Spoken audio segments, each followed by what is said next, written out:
Hi, I'm Nancy Shantou, and I'm here to read to you from Access to Power, a radical approach for changing your life. We've been reading from the pig fight chapter. This is called Getting Unstuck. And the section I'm going to read to you is about nurturing. And we talk about nurturing as a way to help us um, orient around soothing ourselves, taking care of ourselves, um, and also being compassionate with ourselves. And when we're developing the quality of nurturing or the skill of nurturing, we're looking for a nurturing that is coming from our wise adult consciousness rather than being something that we're doing from a more dualistic orientation where you might recognize a dualistic nurturing as being something where just like somebody might think that you're ugly, your mom thinks you're always beautiful. There's a way that that kind of one-sided, non-discerning nurturing can be a little bit like fingernails on a chalkboard for some of us. Sometimes it can be exactly what we need. But because it's in this good, bad, right, wrong dualism where there's no other option and there's no discernment, um, it's not as satisfying as adult nurturing. Now, adult nurturing says, well, this is what I love about you and this is why. It's very grounded, it's discerning. We can validate kernels of truth about, for example, the cultural norms. We might say, I love your smile. I think you have a beautiful face. And I can see how you're not, you know, meeting the cultural standards for beauty. And the cultural standards for beauty aren't that interesting to me. Um, and you are gorgeous to me because I love you and I love the light inside of you. So, that would be much more of an adult nurturing where we're acknowledging the reality that somebody might not be meeting the cultural beauty standard, but they're meeting some sort of internal values that we are grounding in our own experience, our own personal subjective choice. And our ability to put something into context and to understand and explain it can help make it even more potent and satisfying to the person who's listening, the person who's receiving the nurturing. And likewise, when we offer ourselves wise adult, grounded adult consciousness nurturing, we're much more likely to be doing it within context, within a relationship between our values and the values of the culture, being able to understand the difference between the two. Okay, I'm just going to read this and then we'll talk a little bit more about nurturing and soothing. The next step in pig fighting is to nurture. Nurturing can come from the parent ego state, where the nurturing is more right, wrong, and dualistic, or it can be nurturing from the adult ego state, more likely to include the inherent contradictions of our situation. Examples of parent-based nurturing statements include these. I love you just the way you are, no matter what you do. You are the most beautiful person in the world to me. You are perfect, wonderful, and fabulous, and I love spending time with you. A parent-based nurturing statement might make us feel relaxed and happy, or it might sound like fingernails on a chalkboard, irritating and condescending. Let's look at a nurturing statement constructed from our rational adult consciousness and see the differences. You're not perfect for everyone at all times. Some people find you beautiful and other people don't notice your beauty at all. Part of why I think you're so beautiful is how much I love you. I enjoy your laughter and smile because it means you're happy and that makes me happy.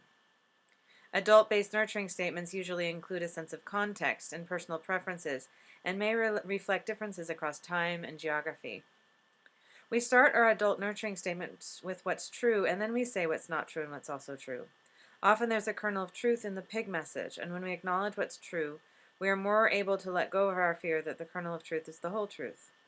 Again, it's important to notice what statements help our bodies relax and what statements increase our agitation. The best nurturing will bring us a sense of calm and a feeling of being understood, and perhaps some clarity on why we behave the way we do and the difficulty of making new choices for ourselves and our futures. So a lot of the time when I'm helping people self-nurture, self-soothe, what I'm looking for is something that tells the truth about their circumstances and really acknowledges the difficulty that they're facing. So nurturing statements will often be something like, that sounds really hard, or it sounds like you've been working really hard and are totally exhausted now and are heartbroken. Some kind of validation and acknowledgement. And then, just saying that that sounds really hard is actually really nurturing for most people. It's not a normalizing statement. We're not saying, of course, you're feeling like that's hard.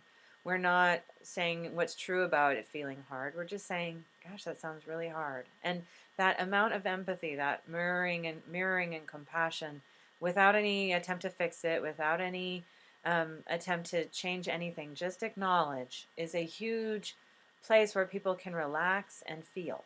So oftentimes nurturing statements are an invitation to emotion, an invitation to feeling ourselves. And we can really, from that place, acknowledge how difficult things have been, how much work it's been, how heavy things have been, and how much we've been struggling. And from there, get some release that we're, compassionately being heard and understood. And and once we acknowledge that, once we get to that feeling place, then we can start the self-soothing process, where we might go to our depletion list and come up with the things that are going to help us replenish. Um, Very often, the nurturing step is something that isn't involved in taking action toward a change, toward any kind of movement. It's just an acknowledgement. It's just a feeling place. It's a place of compassion, a place of empathy, and it's a really important place. Very often in historically gendered conversations where um, people are wanting to have either conversations for action or conversations for understanding, and aren't making it clear that there's a clash between those two things, that one person is looking for a conversation for compassion, a conversation for empathy and understanding, and the other person is looking for what to do to fix it. And this isn't that move. This isn't much more of a move of, I see what you've been going through and it sounds like it's been really difficult.